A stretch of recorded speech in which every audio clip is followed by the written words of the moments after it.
Good morning students. हम पढ़ रहे थे हमारा चैप्टर कृषि, जिसमें हमने दो प्रकार की कृषि पढ़ी थी। एक जीवन निर्वाह कृषि पढ़ी थी और दूसरी पढ़ी थी व्यापारिक कृषि। जीवन निर्वाह कृषि के हम भाग पढ़ रहे थे, जिसमें हमने स्थानांतरित कृषि को कंप्लीट कर लिया था। स्थानांतरित कृषि मैंने आपको बताया था कि पुराने ज़माने में या जो आदिवासी जो जनजातियाँ थी वो जंगलों को, वृक्षों को, पेड़ पौधों को काट कर क्या करती थी, उनको जलाकर या काट कर साफ करती थी भूखंड को, और वहाँ पर कृषि करती थी। ठीक है, तो वो कृषि जब करते थे तो 3 या 4 वर्ष बाद में फिर उस स्थान को छोड़कर अन्य स्थान पर जाते थे। इस प्रकार से स्थान बदलता रहता था, तो इसे हम बोलते थे स्थानांतरित कृषि। राजस्थान में बालरा और भारत में जुमिंग कहते हैं। ठीक है, अब इसके बाद में आज हम दूसरी कृषि पढ़ने जा रहे हैं। हमारी जीवन निर्वाह कृषि का दूसरा भाग है गहन निर्वाह कृषि। गहन निर्वाह कृषि का अर्थ क्या होता है? देखो, वर्तमान में क्या है कि जनसंख्या बढ़ती जा रही है। ठीक है, जनसंख्या की अधिकता के कारण क्या है कि जो हमारे जो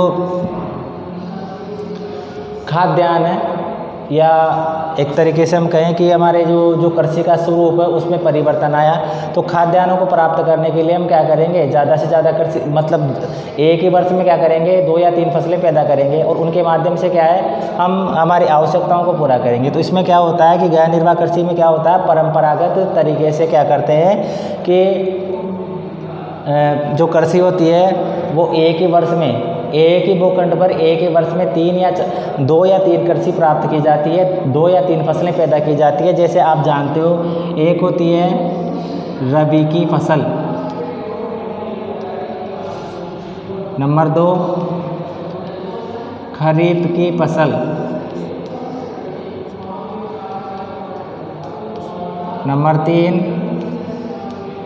जायद की फसल। ठीक है, एक ही वर्ष में 2 या 3, एक ही भूखंड था, उसको बार बार उपयोग किया गया। रबी की फसल भी पैदा की गई, खरीफ की भी की गई और जायद की भी की गई। आप जानते हो रबी की फसल शीत ऋतु में उगाई जाती है, अक्टूबर नवंबर में बोई जाती है, और फरवरी मार्च तक उसको काट लिया जाता है। ठीक है, इसमें क्या होता है, जैसे गेहूँ है, सरसों है, चना है, इस प्रकार की कृषि की जाती है। साथ ही ये जो खरीफ की फसल है, खरीफ की फसल वर्षा ऋतु की फसल है, वर्षा ऋतु में बोया जाता है। जैसे बाजरा हो गया, ठीक है, मूंग हो गए, ये जो मक्का हो गई, ये खरीफ की ऋतु में बोई जाती है, खरीफ की फसल कहते हैं, इसे वर्षा ऋतु में बोया जाता है। और तीसरी होती है जायद की फसल। जायद की फसल में हम ग्रीष्म ऋतु में क्या करते हैं, जैसे फल सब्जियां वगैरह इसमें उगाते हैं और आवश्यकताओं को पूरा करते हैं। तो एक ही भूखंड पर रबी की, खरीफ की और जायद की फसल पैदा कर ली जाएगी, जिसमें क्या होगा कि परंपरागत औजारों की सहायता से जो किसान है वो खेती करता है, और जो जनसंख्या है उसकी आपूर्ति कर ली जाती है। जनसंख्या के लिए खाद्यान्न अधिक चाहिए, क्योंकि आप जानते हो कि हम भूखंड, जो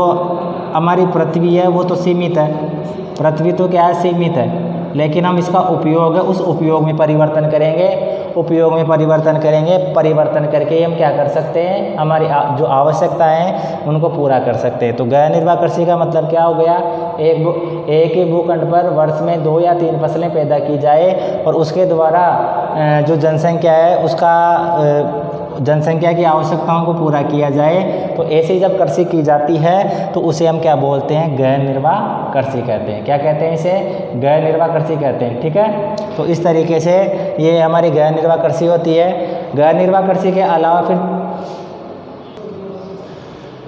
दूसरी है आपकी चलवासी पशुचारण कृषि। गहन निर्वाह कृषि के बाद में कौन सी आती है, चलवासी पशुचारण कृषि। आप जानते हो कि जैसे हमारे भारत की बात करें तो भारत में मिश्रित कृषि होती है, मिश्रित कृषि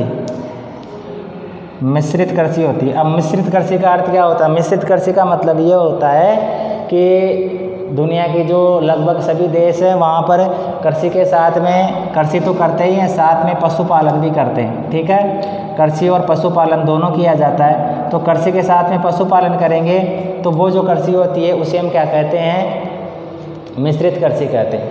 अब देखो, मिश्रित कृषि करेंगे तो पशुपालन किया जा रहा है। अब देखो, जो पशु जो होते हैं उनको चराने के लिए एक स्थान से दूसरे स्थान पर ले जाया जाता है। तो किसान क्या करते हैं, जैसे अपने पशुओं के साथ एक स्थान से दूसरे स्थान पर जाते हैं जहाँ पर उनको चारा और अन्न की जो सुविधा है वो मिलती है, वो वहाँ पर अपना ठहराव बना लेते हैं, वहाँ पर वो रुक जाते हैं, कुछ समय तक वहीं रहते हैं, ठीक है। 10 दिन 15 दिन महीने भर वो वहाँ पर अपने पशुओं को चराते हैं, और फिर जैसे ही वहाँ पर अन्न और चारे की सुविधा, अन्न चारा जल, इसकी सुविधा उनको कम लगती है, तो फिर वो क्या करते हैं, दूसरे स्थान पर चले जाते हैं। दूसरे स्थान पर जाकर फिर वो दोबारा से वहाँ पर ऐसे ही प्रक्रिया करते हैं, ठीक है। इनकी जो आजीविका का जो मुख्य स्रोत होता है किसानों का, वो होता है पशुपालन करना, और पशुपालन के द्वारा जो अपने, जैसे वो भेड़ पालते हैं, ऊँट पालते हैं, ठीक है, तो उनको क्या करते हैं, बकरी पालते हैं, उनको क्या करते हैं, वो बेचते भी है, उनके द्वारा कई प्रकार के उत्पाद प्राप्त होता है, जैसे चमड़ा हो गया, ऊन हो गया, दूध हो गया, ठीक है। तो उनको उत्पादों को काम में लेते हैं और उनके जो